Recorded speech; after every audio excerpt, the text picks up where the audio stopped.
બધું કોઈ આપણો બાળક તિલક કરી નીકળે કે એને શીખા રાખવામાં આવે તો તરત જ એની મજાક મસ્કરી ઠઠ્ઠા મસ્કરી થતી હોય છે કે આવો આ છોટલી રાખીને બેઠો. કોઈ આપણા ધોતી પહેરીને નીકળ્યું હોય બ્રાહ્મણનો દીકરો તો તેની પણ અત્યારે એવી રીતે નેરેટિવ ફેલાવવામાં આવે કે એની પણ ઠઠ્ઠા મસ્કરી કરવામાં આવે છે. પણ હકીકતમાં આપણા જે આ દાખલા તરીકે તિલક છે, તિલકની દાદાએ વાત કરી, તો એ એક પ્રકારની ખાલી હિન્દુ હોવાનો ઓળખ નથી.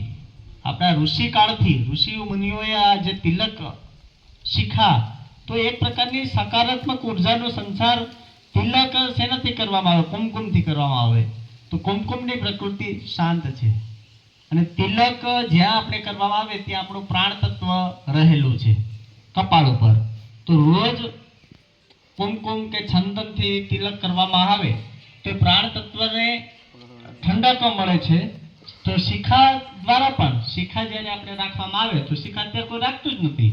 તો શિખામાં પણ જે વાતાવરણની જે ઉર્જાનો સંચાર આપણા શરીરમાં શિખા દ્વારા થાય છે. તો આવું તો બધું ઘણું બધું એક વિજ્ઞાન છુપાયેલું છે. પણ આપણે એને આપણા ધર્મના આવી બધી વિધિઓને 16 સંસ્કારની વિધિઓ પણ આપણે ભૂલાઈ ગઈ છે કે એને અત્યારે કોઈને ખ્યાલ જ નથી. 16 સંસ્કાર નકર આપણા ઋષિકાળથી ખ્યાલ આવતા આપણે ભૂલી ગયા છે. અને એને હિસાબે અત્યારે સમાજનું અધપતન થવા જઈ રહ્યું છે. તો એને રોકવા માટે આ સંઘ છે, સંઘની શાખા છે, એ કામ કરે છે. આપણા બાળકો જો સંઘની શાખામાં પણ જતા હોય ને તો એ બાળકોમાં સંસ્કારોની સાથે એક આદર્શ નાગરિક ઘડતરના પણ ગુણો વિકસે છે. તો આવું બધું સંઘ કાર્ય કરે છે. તો આપણે પણ એમાં જોડાઈએ. ગમે ત્યાં સંઘનું કોઈ બી કાર્ય હોય આપણા બાળકોને પણ સંઘની શાખામાં મોકલીએ. આ તકે મહેક દાદાનો ખૂબ ખૂબ આભાર. હવે પછી આપણા મુખ્ય વક્તા ચેતનભાઈ સોલંકી કે જે સંઘનું જિલ્લા કાર્યવાહનું મંડળનું જવાબદારી સંભાળે છે અને પોતે આપણા મંડળના આમંત્રણને માન આપી અને પોતે ભેટાળીથી અહીં સુધી આવ્યા છે. તો હું ચેતનભાઈ સોલંકીને વિનંતી કરીશ કે આ કાર્યક્રમને અંતર્ગત પોતાનું ઉદ્બોધન આપે. શ્રી ચેતનભાઈ સોલંકી.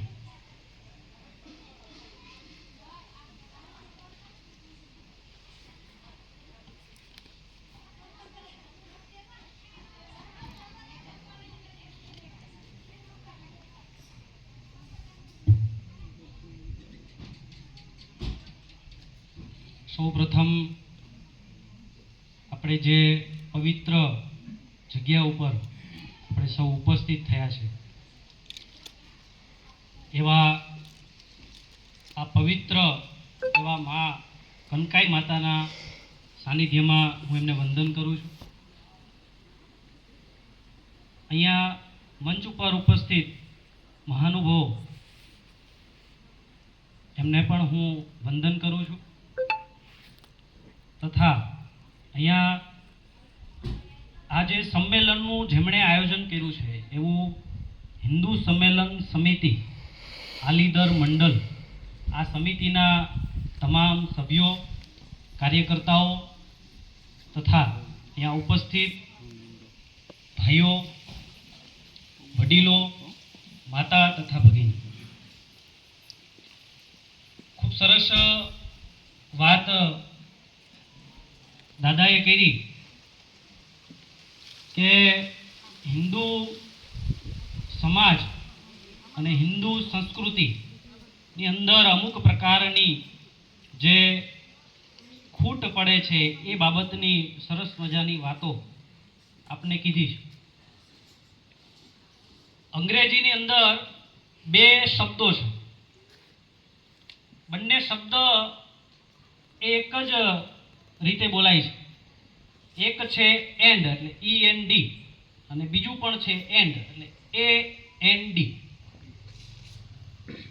એક એન્ડ છે એ જોડે છે અને એક એન્ડ છે તોડવાનું કામ કરે છે. અહીંયા જોડવાનું કામ થઈ રહ્યું છે અને એટલા માટે આપણે આ સંમેલનની અંદર ઉપસ્થિત થયા છીએ. મુખ્ય હિન્દુ સંમેલનની અંદર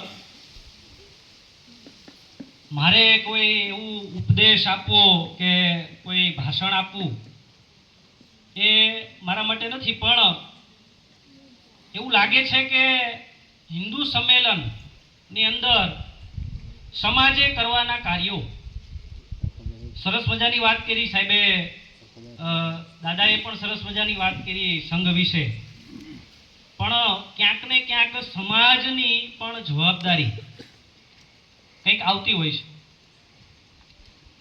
ઘણી વખત આપણને ખ્યાલ નથી હોતો કે વૈજ્ઞાનિક પદ્ધતિ પ્રમાણે હિન્દુ સમાજની જે અવગત અને જે અત્યારની જે સંસ્કૃતિ છે એ સંસ્કૃતિની સામે ઘણા બધા પડકારો પણ છે. પણ એ પહેલા આ હિન્દુ સંમેલન છે એની અંદર આપણે જો ખાસ ચર્ચાઓ કરવી હોય તો આપણી સંસ્કૃતિની વિશેષતાઓ શું છે. કારણ કે ઘણો બધો મુગલ સામ્રાજ્ય, અંગ્રેજો ભારતની અંદર આવ્યા, એમણે આપણા રાષ્ટ્રનું ખંડન મંડન કર્યું, એણે આપણી સંસ્કૃતિ તોડવાનો પ્રયાસ કર્યો, આપણા ગુરુકુળોનો નાશ કરવામાં આવ્યો, આપણા ધર્મગ્રંથોનો નાશ કરવામાં આવ્યો, અને અંતે એમનો એક જ ધ્યેય હતો કે અહીંની જે પ્રજા છે એ સંસ્કૃતિ ભૂલે, અને સંસ્કૃતિનો જે પાયો છે એ છે આપણી ગુરુકુળ પ્રથા. એટલે એમણે એની અંદર એમની પોતાની મેકોલેની શિક્ષણ પદ્ધતિ લાદવાનો પ્રયાસ કર્યો, અને એ અક્ષરશઃ 100% એમાં સફળ પણ રહે. પરંતુ આપણી હિન્દુ સંમેલનની અંદર આપણી વિશેષતાઓ શું, આપણે કોણ, હિન્દુ એટલે કોણ? તો જે ભારત માતાને માં કહે છે, જેમને રાષ્ટ્ર પ્રત્યે જેમને શ્રદ્ધા છે, એ બધા જ હિન્દુ છે. હિન્દુ કોઈ એક પ્રકારનો પંથ નથી કે એક પ્રકારનો કોઈ સંપ્રદાય નથી.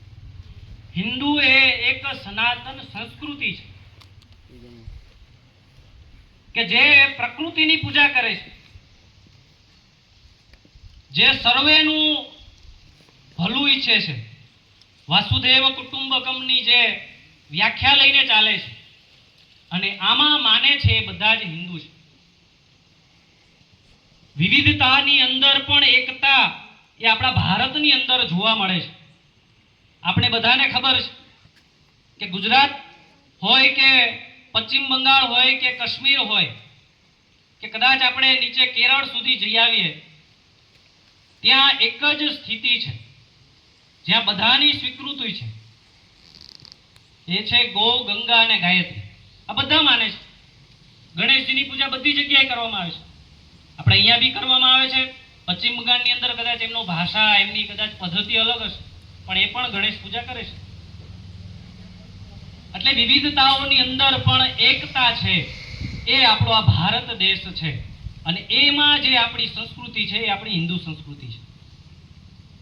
ઘણા બધા સંપ્રદાયો પણ છે, ઘણા બધા પંથો પણ છે, પણ અંતે બધાનો લક્ષ્ય શું છે? તો કે ઈશ્વરની પ્રાપ્તિ.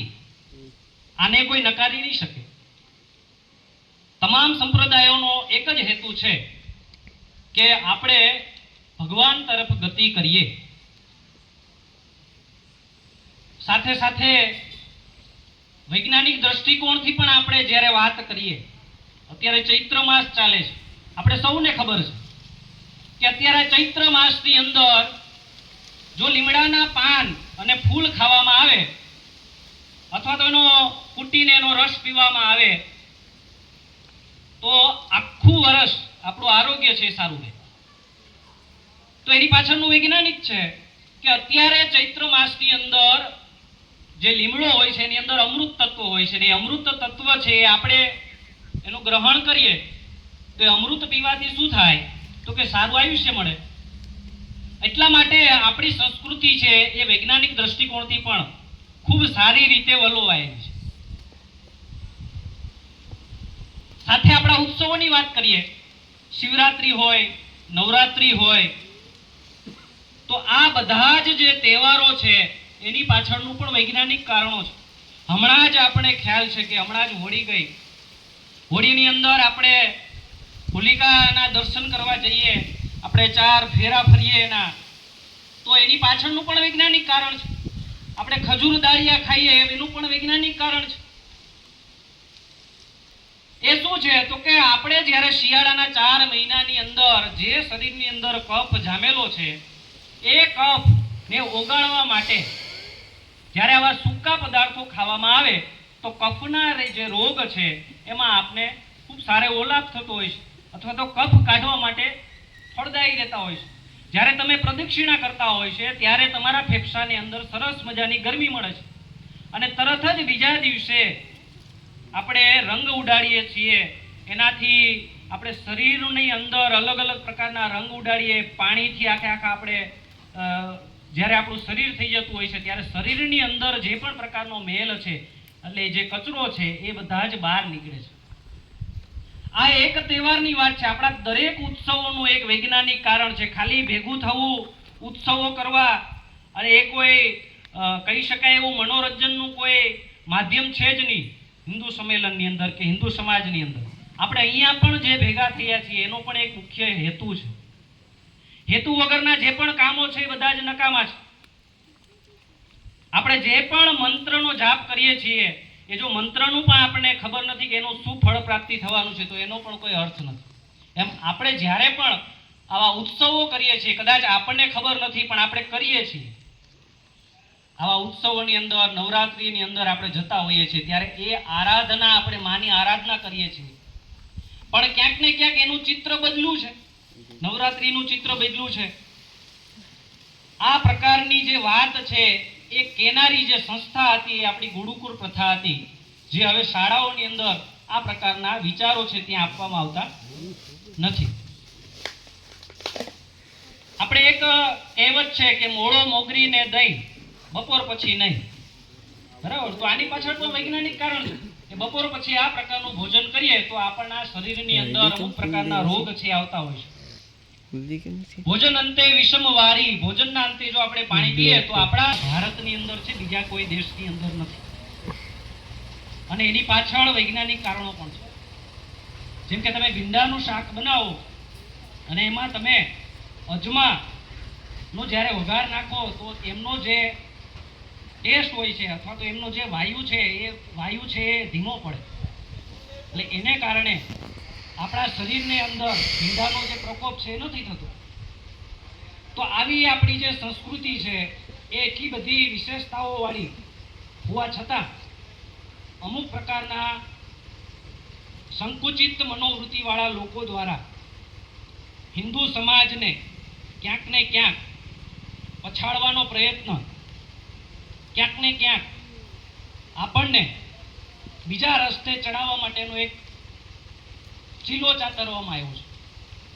અને એક સરસ મજાની વાર્તા આપણે સૌ લોકોને ખબર છે, કદાચ આપણે સાંભળી હશે. પહેલાના જમાનાની અંદર જ્યારે કોઈને કોઈ વ્યવહાર થતો તો ત્યારે પૈસા નહોતા તો કોઈને કોઈ વસ્તુથી એ પોતે આદાન પ્રદાન કરતા. તો એક વખત એક બ્રાહ્મણ છે એ કથા કરવા માટે જાય છે અને જેમને ત્યાં જાય છે ત્યાં એમની પાસે ખૂબ સારી એવી બકરીઓ હોય છે. એટલે એ એક બકરી છે એમને કથા પૂરી થાય પછી એમને દક્ષિણામાં આપે છે. ગોરદાદા છે એ આગળ જતા જાય છે ત્યારે વચ્ચે ને એક જંગલની અંદર ચોર મળે છે. 4 ચોર છે એને ભેટો થાય છે. એટલે એમને પૂછે છે કે દાદા આ શું લઈ જાવ છો? તો કે આ તો બકરી છે. ભાઈ કે જાઓ આ તો કૂતરું છે. એ કે ના એ કે આ બકરી છે, મને એ કે અહીંયા યજમાને આપી છે અને મને કીધું છે કે આનું દૂધ ખાજો અને પરિવાર પૂરતી ચાલ્યા કરે એટલા માટે હું લઈ આવ્યો છું. કે ના તમને ભૂલ થાય છે, આ તો કૂતરું છે. પણ એમણે કંઈ ગણકાર્યું નહીં. એ પોતાના રસ્તે ધીમે ચાલતા જાય છે. બીજું ગામ આવે છે, ફરીથી એ જ પ્રયાસ એમને કરવામાં આવે છે કે દાદા આ શું લઈ જાઉં છું? એમ 2-3 ગામની અંદર એ જાય છે અને એમને એ વારંવાર કહેવામાં આવે છે કે આ કૂતરું છે.